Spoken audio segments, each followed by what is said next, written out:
के करा से कहस दुखवा देशवा के किसान परेशान भइले ना परेशान भइले ना दह गइल सगरो खेत के धान परेशान भइले ना धक धक करे जा करे भगिया बारूसल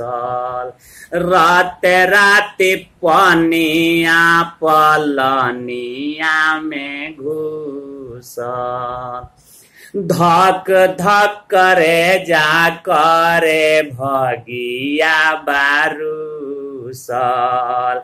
राते राते पनिया पलनिया में घुसल घरिए पहर में डूब गइल घरवा बाथान परेशान भइले ना परेशान भइले ना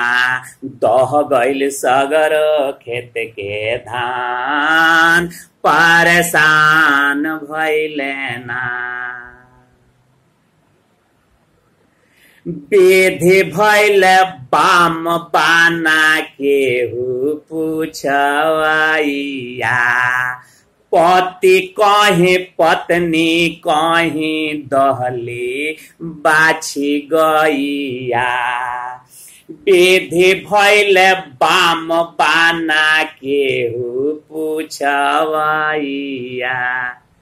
पति कहीं पत्नी कहीं दहली बाछी गैया गटई में आके अटकल सब कर पारान परेशान भइले ना परेशान भइले ना आ दह गइल सगर खेत के धान परेशान भइले ना पागहा किन गइले चटके चंदू लाले चट्टी पर चारू चित गिरले पुलिस मरलस कन पट्टी पर चंदूलाल चौरसिया सोचलन एक दुगो पागहा किन ले गैया बचिया एने ओने होता अस्थिर हो जाई बांध दे तो बाकी चंदूलाल चौरसिया के संगे उहे हाल हो गई एक तो गिरले गाछी पर से आ दूसरे मरले मुअरी जिसकी लाठी उसकी भैंस कहावत सकते बा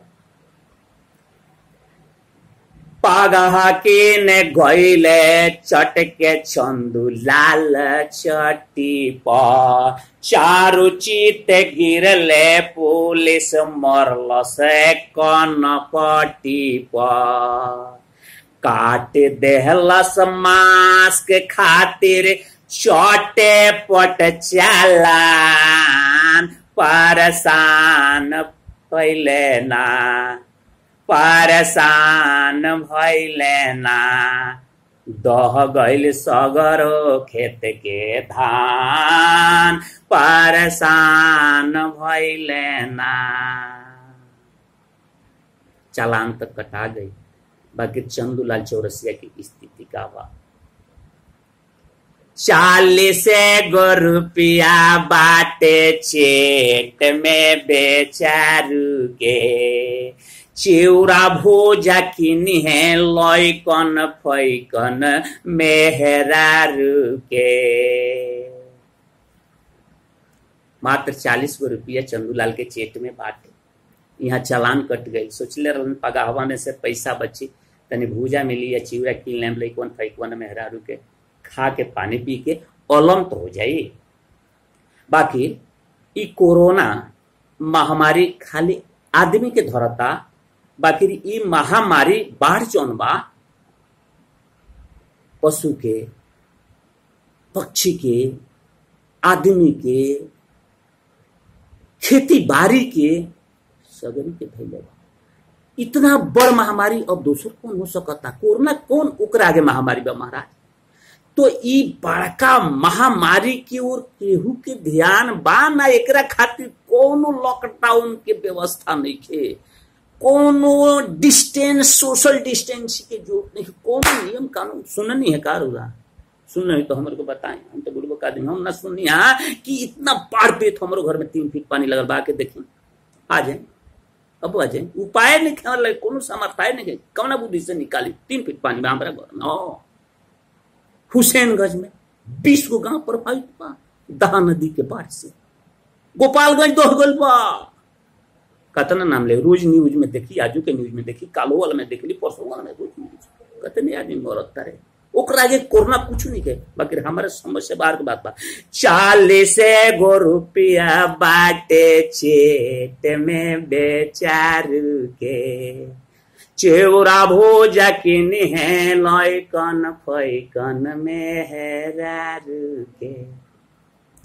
मरल से ना कोरोना पर शासन लिहलस जान, परेशान भइले ना परेशान भइले ना,